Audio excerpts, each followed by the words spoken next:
Hello, good morning, or good afternoon, or good evening, depending on where you are in the world. Satsangat Astrology, welcome to my channel, or welcome back if you are a subscriber. Today I'm here to speak about the Solstice 2021. You probably know that it is winter solstice in the northern hemisphere, summer solstice in the southern hemisphere. So I will talk about the importance of the solstice as well as showing the chart so you can graphically see the sky. December 21st, right? Right next to the full moon in Gemini. I hope you have seen my video on the both on the eclipse, which was the start of the current lunar cycle, and then the full moon in Gemini, which it's the culmination, and that is today, in fact. So it is a great day for me to share my thoughts about the solstice. Without any more introduction, I would like you to see my contact information in case you're interested in following me daily on Facebook or Instagram, MeWe, Tumblr. But especially I invite you to come to my blog, Satsangat Astrology .blogspot.com, so where I write dailies and also special events. I will share in the description box below some of the links I will refer to during this presentation, because I will also speak about the Saturn-Uranus ongoing square. And I wrote an article about that. So I'll put the links in the description box below for you. And here you have my email if you like to contact me as well. So without anything else, I will now have a new share, and I will share the chart for this solstice. And I will make it full screen for you. So here you have the chart for the world, right? And I chose the world chart of Aries rising. So it is how the sky looks for the whole world. And as we speak right now, the moon is at the end of Gemini, so it has escaped the lunar axis, but we already have what is called in Eastern astrology the Kalsarpa yoga, which is like the congregation of all the planets on one side of the nodal axis. In this case, it is they are traveling from the south node to the north node, which is, to me, it's very significant because it's showing that we are going from the past towards the future, from what we have always been doing and we are used to do, towards what we should learn to do, and from beliefs, right, that we have learned with the eclipse season in Gemini and Sagittarius, from old and obsolete beliefs into finding the facts, right, and probably having this dichotomy or binary environment or perception of the environment, right, that we are having now, that we are this there is this polarity between factions, different kinds of factions around the world, right? More conservative, more liberal in some parts, and there are opposing positions almost for every subject, right, of human life. So, and this is due to the Gemini North Node.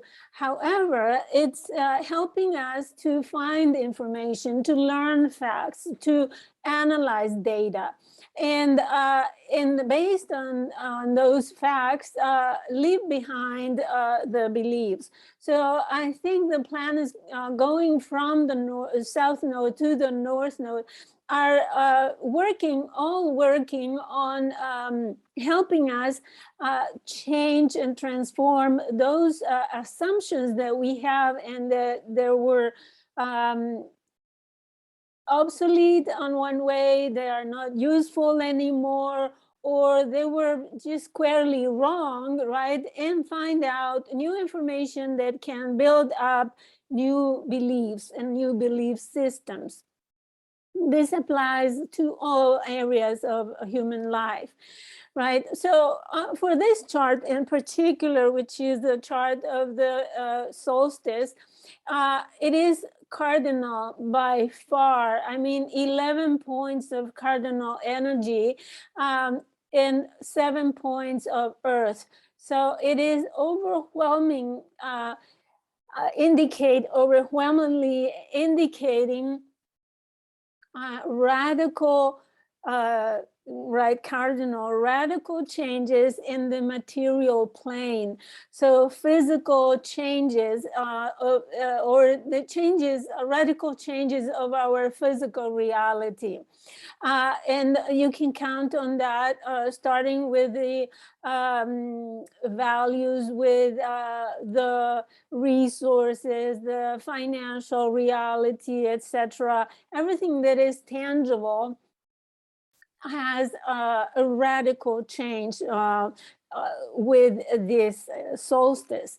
So what is the importance of the solstice, right? First of all, it is the entrance of the sun in the sign of Capricorn, changing from fall to winter seasons in the northern hemisphere, and from spring to summer seasons in the southern hemisphere.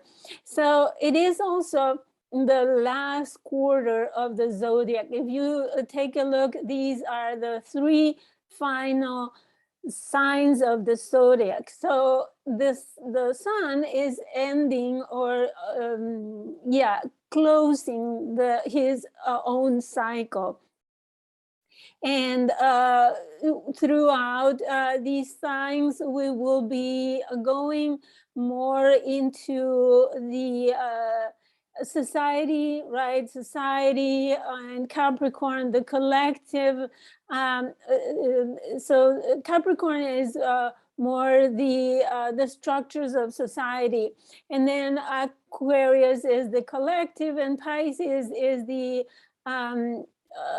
collective unconscious, or the dissolution of the cycle. So we are ending the cycle of the sun. Of course, this marks also the evolution of the seasons in the zodiac. The cardinal axis, which is Aries, Libra, Capricorn, and Cancer, are the axis of the world, and those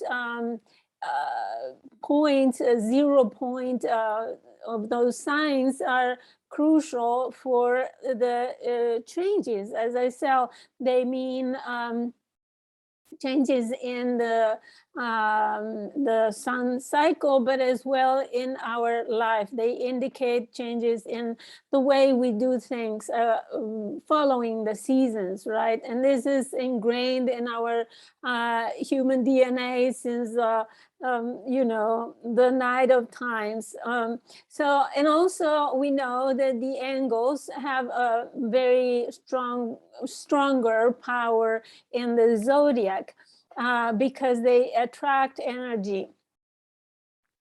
So the cycle then start December 21, 2021. Here in Central Texas is about 9:59. In the Greenwich meridian of UK, where all the meridians start, right, the 0, 1, it is around 16 or 4 p.m. there. You can calculate the time for your location in dateandtime.com. That's a website that is very useful for anything astronomy and seasons, etc., eclipses as well. So, and I need to say that the winter season or the summer season is this year the shortest of the year. It lasts about 89 days, and it represents the southernmost point. The sun goes towards the south, right? And that marks the tropic latitude. So south of the equator, right, to the tropics. So now from this point on, the sun starts coming north from our perspective. So we, this day, 21st of December, marks the longest day in the Southern Hemisphere and the longest night in the Northern Hemisphere, for those who are not familiar with the solstice. Anyways, so let's look at the sky now. We see the moon here. And the moon is the public. The moon is our emotional reality, our more intuitive and psychic world within ourselves, is the most intimate being inside ourselves, right? And the moon is the one, let me come back to normal view.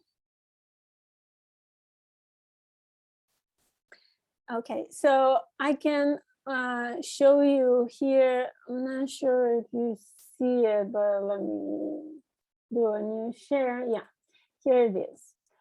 So this is the chart for the aspects that the planets make. And here you have the moon. It has about 10 aspects. Is the most afflicted moon in the most affected planet in the chart, right? And next is the sun. So both of them are very much aspected, and I would like to show you all the configurations that it makes. Let's see. We have it here. Okay, so here we are back to the chart. And as I said, the moon is opposite this conjunction of Venus and Pluto, which is the most powerful these days. I showed you in my grand finale video, I showed you the importance of those lines since the solar eclipse in Sagittarius. I mean, it's been very, very powerful all over the world. I refer you to that video to see it and understand it better. So this opposition is very significant. To me, well, it also squares Haumea, the goddess of reproduction and nature, and she is in charge of giving life, right? And it's also squaring Iris, although it's a square that already passed, but it's still within orb of it, about 3-4 degrees, less than 4 degrees. So we are in a grand cross. Our emotions, our most intimate life is very affected or afflicted. And let me explain why. The moon in Cancer is looking for safety, for security and nourishment. And it also represents the public, it represents people in general, but most specifically families and women, especially mothers. And so I think that these will be the ones suffering the most throughout this season, and I'll explain why. And when I say suffering, I mean they will be affected in one way or another, meaning that they will feel this energy very powerfully. So, and also since the moon also represents our psyche, I think we could have outer states of psychological states, you know, because of this powerful influence, especially from Pluto and Venus. So the moon also quincunx Jupiter here. It is at 150 degrees on the side of, if we count Jupiter as the start, the 0 point, that will be, the moon will be in the Virgo energy related to the Jupiter, right, is 150 degrees. The other quincunx is the Scorpio energy at 210. But this moon then in relation to Jupiter is also out of balance, because Virgo energy is the energy of finding problems and finding and having conflicts and imbalances of some sort. So, and Jupiter in Aquarius represents the society, the collective, looking for freedom, looking for a vision towards the future, right? It's a society looking forward to what is coming, having a vision of what is coming in the future and planning for it. So this moon, our emotional state, is showing that there is something that is not right about our expectations for the future. And what is not right exactly is that we need that emotional support and emotional nurturing and safety, right? We're looking for safety into the future. So let me read my notes here. So there is also at a mundane level, the need for moral social responsibility, the need for moral social responsibility due to the suffering of others. So we've seen many very powerful natural catastrophes that have happened lately in different parts of the world. I can name volcanoes erupting in Indonesia, in the Canary Islands, and I think in the Philippines, in well, several parts of the world that have been affected by it. Also floodings, very important floodings in different parts of the world, including the United States. And the latest, I think it is the tornadoes that were devastating in 4 states in the United States. So there is this moral social responsibility that is awakened due to the suffering of people. So it indicates this moon in conjunct Jupiter indicates the need for social beneficence toward the people in need. Also, there is a difficulty expressing the emotions due to the overwhelming dumbfound that people have with those catastrophes. I mean, it's unbelievable the things that have happened there. The tornadoes, for example, were so extreme. And many people have to put up a good face to a bad time, right? If you've seen the news, people in those affected areas have said, well, we are what we are, and we need to build the future. And so trying to make it feel as we can do this, and especially if we come together, right? Jupiter in Aquarius indicates this need to come together as a community, as a collective, collaborating. And so there is great works of charity due to the needs of people for safety. But at the same time, on the negative side, there is this lack of faith in the networks and society that may discourage some people from obtaining assistance. Also,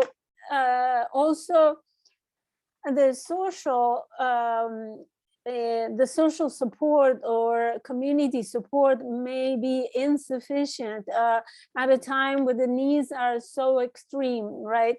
And also due to financial problems or the distribution of goods, supplies, and resources.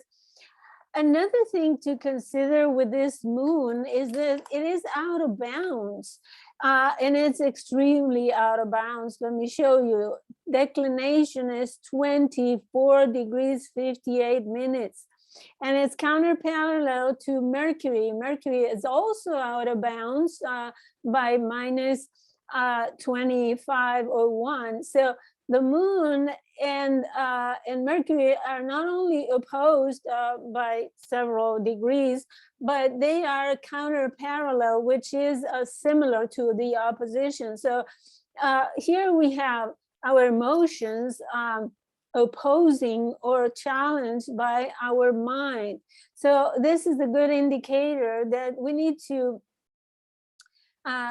become more rational and control our emotions with our mind, with our reason. So the reason needs to make so play here the balance between our emotional life and in our reason, our logic, our analytical mind. So the opposition or counter parallel indicates that we need to find the good midway between reason and emotions. So, and out of bounds, both of them mean that they are in reality, we are coming out with extreme emotions, with extreme states of psychological distress. And at the same time, our minds are working over time to make sense of everything that is going on and find information that can help us solve this problem. So as you see from the start, this moon is showing how changes to the physical environment are provoking us to make internal changes as well, mentally and emotionally. So it's also the sun is also afflicted in many ways because it is parallel to Pluto, meaning that it is almost in conjunction, also conjunction by sign, but being parallel by latitude, it is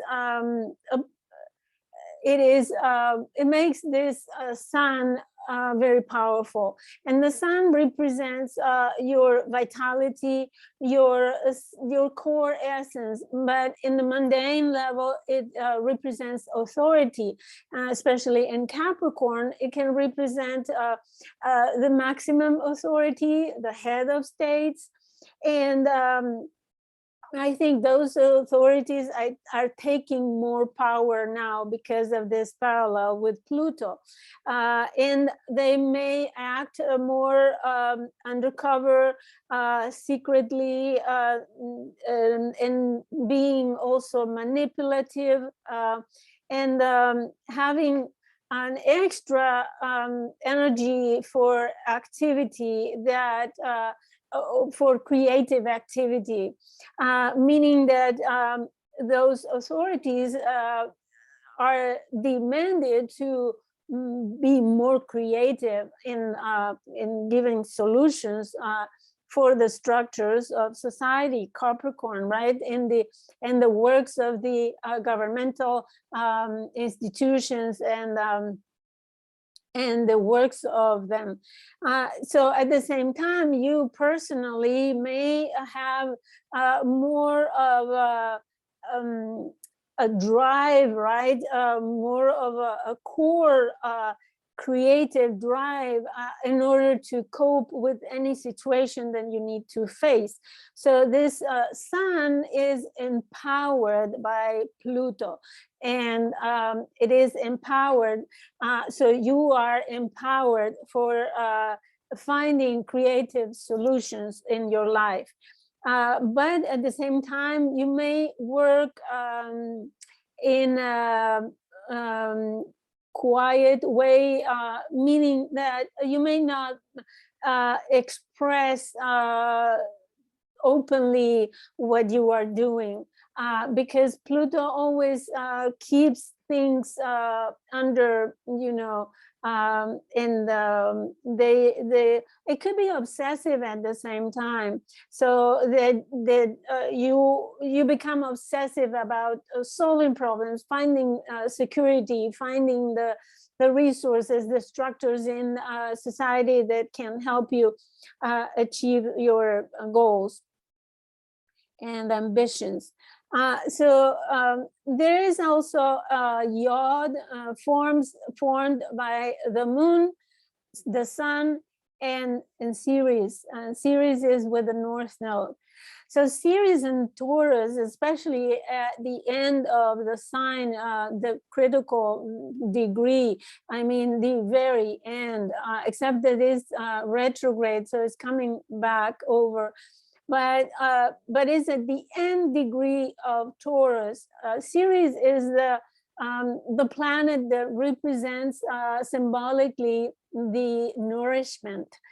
In Taurus, she is looking for resources in order to feed people, right? The moon here in Cancer. So you see the very important relationship between families, between our safety and finding shelter, right? And Ceres trying to feed us, and making a finger of God or a yod almost perfect with the sun. So it means that the sun here, either your personal authority or the head of the state, is a challenge to find those solutions that are, I mean, institutional solutions, governmental decisions, structures in society, and structures in the finding resources, right, in order to feed people, give them safety, give them the resources necessary to cope with the time. So this is a very significant yod. Here we have Ceres, sun, moon in the sextile between the moon and Ceres. So, and there could be a struggle to adjust with material needs, especially for food, survival, nutrition, and nourishment and safety, right? Safety that this moon is looking for. So other significant and karmic relationships of the sun come from the aspect to Saturn and to Neptune. Saturn is at the midpoint between the aspects of Neptune and the sun. And let me tell you, these are major, the nonagon, which is 40 degrees angle. It is a major karmic aspect, and 40 degrees in this case is the closing angle, right? The sun is coming towards the Saturn, which is the closing nonagon. It has the energy of Aquarius. So what happens is that there is a critical situation affecting ideas, ideologies, assumptions, and the ambitions of people, and especially authority in this case, right? Saturn is also ruling this sun. So this midpoint is very significant, especially because Saturn is applying to the square to Uranus. So this Saturn in this winter solstice is very powerful. Midpoint between Neptune and Sun, which I will explain now. This is a minor karmic binonagon, and it has the energy of Capricorn because, as I said, the sun is closing the cycle with Neptune. So this energy is confusion. You may get confused. You may also, on the positive side, you may become more compassionate, more empathetic in social situations, and also in more compassionate ambitions and more compassionate goals can be adopted with this binonagon, meaning 80 degrees of angle. So since this is a perfect configuration, midpoint Saturn, 80 degrees Sun, Neptune, I think is very significant, but that's not all. The sun also makes another minor karmic angle to Chiron in Aries, which is 98 degrees, less than 2 degrees from perfect centagon. And the centagon is 100 degrees angle, and it's also karmic, even though it's a minor aspect, but I think it's significant because it has the energy of Sagittarius, so affects the goals for the future that you have and your belief system, and any attempt to expand, progress, and make plans for the future, expanding your horizon. So it is a challenge. It is a challenging angle. And Chiron in Aries represents our survival, represents the vulnerability of our human condition at the mundane level. So as you see, this relationship is very challenging as well. So the ruler of the sun in the winter solstice or summer solstice, the ruler is Saturn in Aquarius. So we can count on this sun making decisions, regulations, rules, impositions, blockages, constraints, restraints in the collective. especially as soon as Jupiter leaves Aquarius, because so long as Jupiter is in Aquarius, is wrapping up this urge for freedom, right?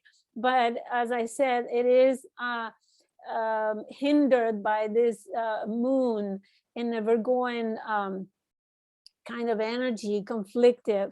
So it's still not able, this Jupiter in Aquarius is not able to give freedom in society. But once it moves to Pisces, we will find out that Saturn is alone there, only challenged by the big challenge of Aquarius as well, looking for freedom and independence, etc. But I am definitely think that due to the natural catastrophes that Uranus is provoking in the Earth sign of Taurus, I think they will work together in order to put some control, to organize the collective in order to, in some way, adopt rules, regulations in order to cope with any tragic or catastrophic situation that that will come. And why am I talking about catastrophes? Well, it is important to understand that the changes of the Earth, the changes that the Earth is undergoing are real. So scientifically proven and obviously proven by the events that are going on. Let's go back now to this aspect, this challenge between the Sun and Neptune, right? As I said, the midpoint is Saturn, and let's dive deeply into the meaning of it. Because with this midpoint here, we can use our dreams to help us create the personal reality. We can also endurance, hard work to achieve our ideals. Or on the other negative side, we may get frustrated in attaining our goals. Also, it gives us the realization of our creative potential in the core being, right? And the energy that we have in order to project our reality into the future. So with this midpoint, Saturn, Sun, and Neptune, make sure not to deceive yourself using a super ego, you know, or a boundless ego. So in reality, Saturn can bring down to earth your highest dreams through practical work, to discipline, maybe with times, right? With time, because Saturn requires, you know, work over time repeatedly until you achieve it. In order to realize your vision, your dreams. Also, it may be bringing your spirituality and your artistic endeavors, bringing them to reality, and make us understand that, yeah, it's good to dream, but we need to consider that there is a reality that we need to face. There are physical, material things that we need in order to realize our dreams, right?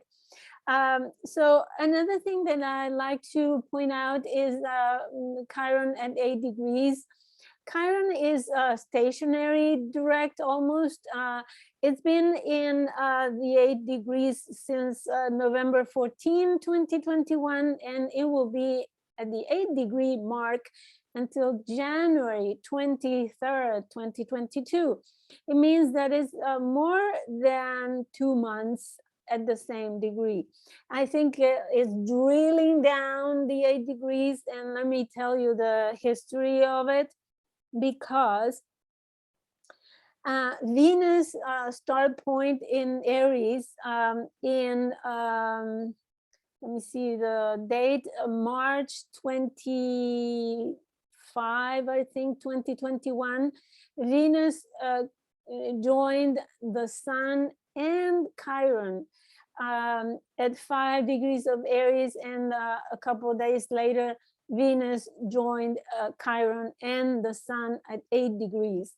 So as Venus was traveling together with the Sun, in March 28, 2021, there was a triple conjunction, Sun, Venus, Chiron at 8 degrees. And now we see the start point being formed by Venus and the Sun on January 8, 2022 at 18 degrees 43 of Capricorn. So Venus, that was the last start point, and now Venus is closing that start point on January. And guess what? when Venus conjoins the Sun and forms the start point in the Capricorn, Chiron is still at 8 degrees. So if we go back to March 2021, we see the time when vaccination was free for, I think, everyone, because it started, I think, in December, being available only for elderly people. And I think by March, younger people was able to receive the vaccine, for example, for the COVID. And I think that was the time when the vaccine got widespread, except for children, right? So that's one of the themes that is brought back, right? Vaccination for everyone in one way or another. So here I'm not to encourage you or discourage you. That's not the point. I'm just referring to the kind of energy and the associations with the events that were happening. So how astrology relates to the reality that we are living. So that's one thing that is coming back, right? I thought it was very significant that Chiron was at 8 degrees when Venus got the start point in Aries, and now it's still at 8 degrees when Venus comes back to another start point in Capricorn. So there are, that indicates the repeating themes. Whatever was happening in your life in the month of March this year may come back in some other at some other level, right? Because the themes that repeat, they don't repeat in the same way. Remember, the solar system is traveling around the galaxy at high speed, right? Going north, right? And the planets go around not in a circle, because we're moving ahead. So they are going in a spiral way. It's like if you put that on a physical smaller scale, it would be like a spring, you know, that goes around like in a spiral. So the themes, they repeat, but in a higher level or a different level, depending on your conscious evolution. I'm not sure if you understand what I mean, but I have a video that I showed that configuration, I can share maybe in the description box below, so you can see graphically what I'm talking about. What else? Oh, Mars. Mars at 5 degrees. This is also very significant. It's not yet out of the grip of the South Node. I always give even more than 10 degrees with the conjunction of any planets to the nodes of the moon. I've seen that they are operative, even though they are far from the nodes of the moon. But this Mars at 5 degrees is conjunct the lunar eclipse of May 26, 2021.